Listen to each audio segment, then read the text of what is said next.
Okay, let's talk hair. Have you ever, spent a small fortune on those fancy serums and shampoos?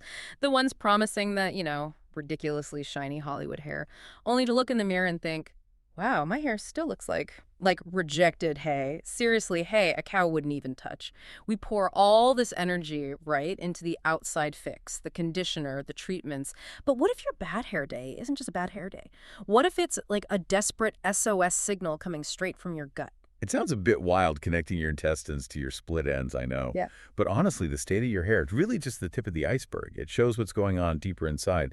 If you're seeing dullness or thinning, something in your body's production line isn't working right. So, yeah, our mission today isn't about pushing another supplement. No quick fixes here. We're going deep, looking at the real root causes your diet, definitely your gut health, and believe it or not, even the dirt your food grew in. We need to figure out why your internal hair factory basically decided to, well, go on strike permanently. Okay, let's start unpacking that. Where better to begin than with the big one? Biotin.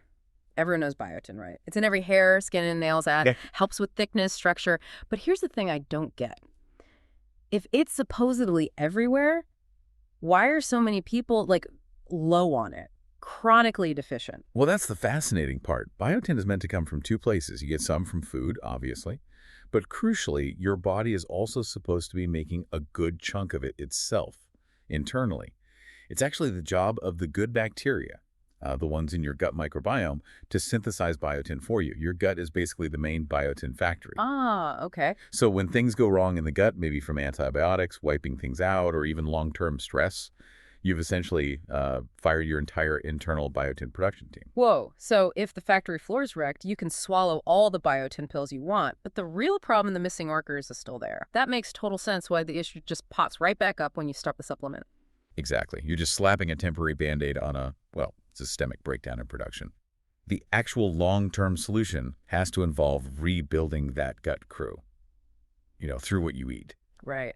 And speaking of things messing with your factory, let's talk about a couple of sneaky everyday habits that can actually block the biotin you do manage to get. I'm looking at you, fitness buffs blending raw eggs into morning shakes. Oh, the raw egg white trap. That's a classic. It's like metabolic self-sabotage, really. See, uncooked egg whites contain this specific chemical called avidin. Avidin. Yeah, avidin. And it absolutely loves biotin. It grabs onto it, physically locks it up and makes it totally unavailable for your body to absorb. Wait, seriously, so even if I blend that raw white into some super healthy smoothie, the avidin is just stealing the biotin, not just from the egg, but maybe from other stuff in there too. Yeah. That means tons of people trying to be healthy are accidentally canceling out the very nutrient they want. They absolutely are. It's kind of ironic, isn't it? But the fix is easy, thankfully. You just need to cook the egg white. Cooking deactivates the avidin. So you can still have your lovely runny yolk, which, by the way, is a fantastic source of natural biotin. Just make sure the white part is cooked through. Okay, that is genuinely crucial breakfast intel. Life-saving, maybe. What else? Are there other common traps? Does biotin work alone, or does it need, wingmen to get the job done? Oh, it definitely needs a crew. It relies on cofactors. Can't work in a vacuum. Alcohol, for one, really messes with your liver's ability to handle B vitamins, including biotin. But maybe more importantly, if you're low on key minerals, think magnesium, zinc, copper, you won't be able to absorb or even use the biotin you do get. Doesn't matter how much you take in. Oh, so it's mineral dependent. You could have tons of biotin floating around, but without the right key magnesium or zinc, it just stays locked outside the cell. That's a perfect way to put it. The key to the vault. And yeah, if we look at food sources, things like liver, egg yolks again, salmon, nutritional yeast, they're great for biotin. But that mineral support staff, they absolutely have to be clocked in and ready to work. Got it. Okay, so that covers thickness, or lack thereof, but that's only half the battle, right? That sad, hay-like hair. It isn't just thin, it's dull. Zero shine. So we need to talk about the quest for actual luster, that sort of reflective quality. That seems to come down to sebum, your hair's natural oil. Exactly. And this is where we pivot a bit, because shine is pretty much ruled by vitamin A, specifically the active form, which is retinol. Vitamin A. I always just thought that was for, seeing in the dark. Carrots, right? It does way more than just eyesight. It's absolutely critical for controlling sebum production. It basically tells your oil glands the right amount to produce. Too little active vitamin A, and those glands just don't work properly. And that leads directly to dull, brittle, lifeless hair. And here's the really important detail. Retinol, the active form, is only found in animal products. Only animal products. Yep. We're talking liver, egg yolks again, shellfish, cod liver oil, things like that. So if you're on a strict low-fat diet or you avoid those specific foods for whatever reason, it's actually pretty easy to end up low in retinol. People often focus on the plant forms like beta-carotene, but the body really struggles to convert that efficiently into the active retinol it needs. It's often overlooked. Wow, so trying to be healthy with low-fat everything could actually be starving your hair of shine. Okay, this leads perfectly into the omega wars, doesn't it? Omega-3 versus omega-6. That whole battle of the fat seems crucial for hair texture, too. It really is a battle, almost a zero-sum game inside your body. If you're eating a lot of modern processed foods, which are usually loaded with seed oils, corn oil, typical vegetable oils, you're basically flooding your system with omega-6 fats. Okay. And these omega-6s, they directly compete with the omega-3s your body desperately needs for, well, everything cellular health, reducing inflammation. So it's not just about adding more omega-3s like taking fish oil. It's about cutting down the competition. That's a huge part of it. The ratio is absolutely key. Omega-3 is vital for making hair both thick and shiny, partly because it lowers inflammation around the follicle. So boosting omega-3 is great fish. Works. But if you go for cod liver oil, you kind of hit the jackpot. How so? Because you get the omega-3s, plus the active vitamin A we just talked about for shine, and vitamin D.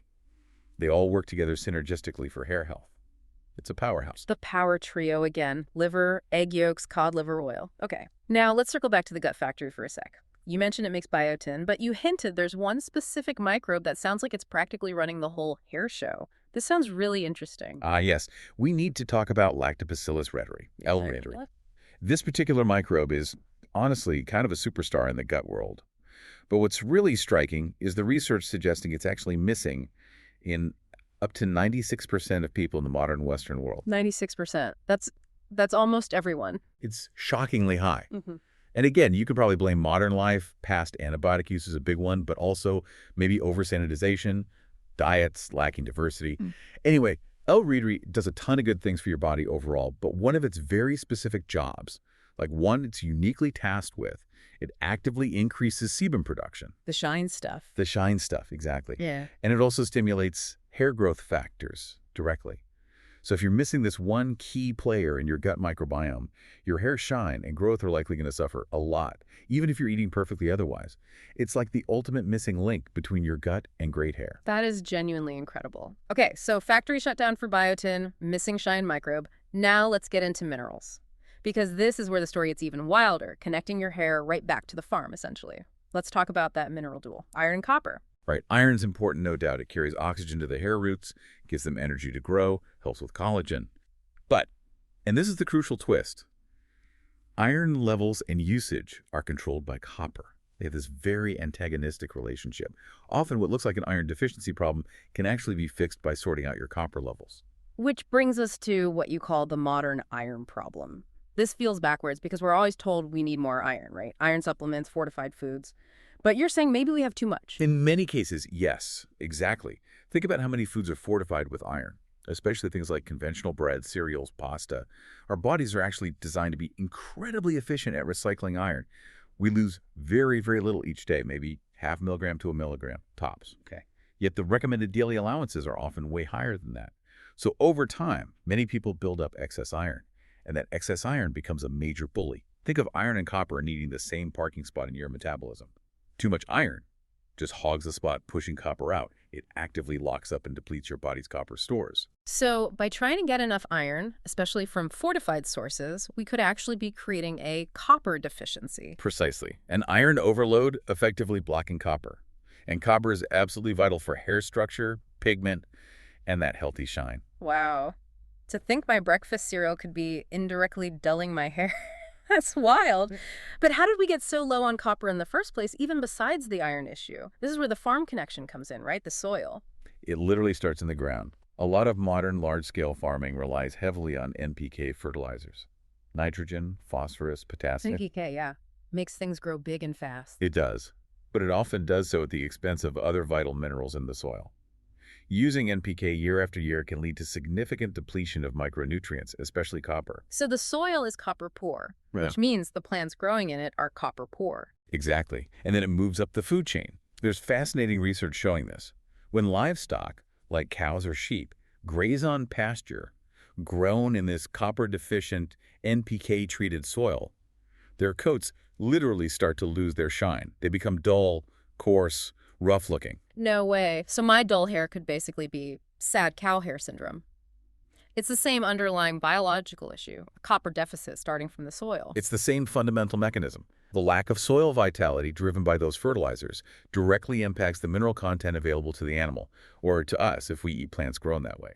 That NPK fertilizer is often the original sin, you could say, for our copper problem. That's mind-blowing. Are there other copper thieves we should watch out for in our diet besides the iron overload? Oh, definitely. High fructose corn syrup is a big one. It's in so many processed foods and sugary drinks. Of course it is. Yeah, and it actively depletes copper from your system.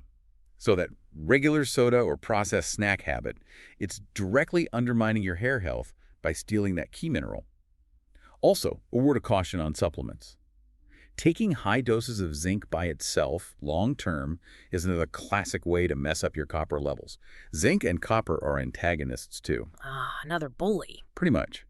If you do need zinc, it's generally much better to take it as part of a balanced trace mineral blend to keep those crucial ratios in check and avoid creating these kinds of imbalances. Okay, this has been a lot. Let's try and boil this down. Let's bring it back to what someone listening right now can actually do. Forget the pricey conditioner for a minute. We know the problem starts way deeper. So, practical takeaways. Number one seems clear. Fix the factory. That internal biotin production crew needs rehiring, right? Especially after antibiotics maybe wipe them out. So consistently eating real fermented probiotic foods, things like kefir, proper sauerkraut, kimchi, seems essential to nourish that gut microbiome. Absolutely crucial first step. Rebuild the workforce. Okay. Number two, embrace the power trio. These three foods just kept coming up again and again for hitting all the key nutrients we talked about. Liver seems like the ultimate multivitamin for hair. Copper, active vitamin A, iron in the right form.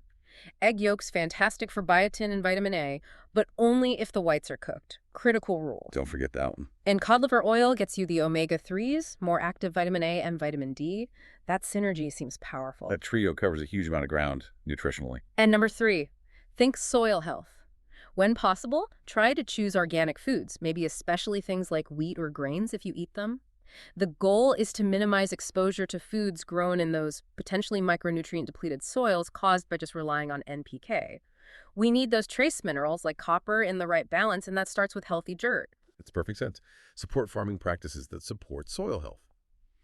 So we basically connected the shine or lack thereof on your head directly to the bugs in your gut, the fats and vitamins in your diet, and even the way fertilizer was applied to a field potentially hundreds of miles away. It makes you wonder, doesn't it? If something as seemingly superficial as the luster of your hair is actually a direct reflection, a barometer of the health of the soil our food chain depends on, what other really critical warning signs might our bodies be sending us right now that we're just completely missing?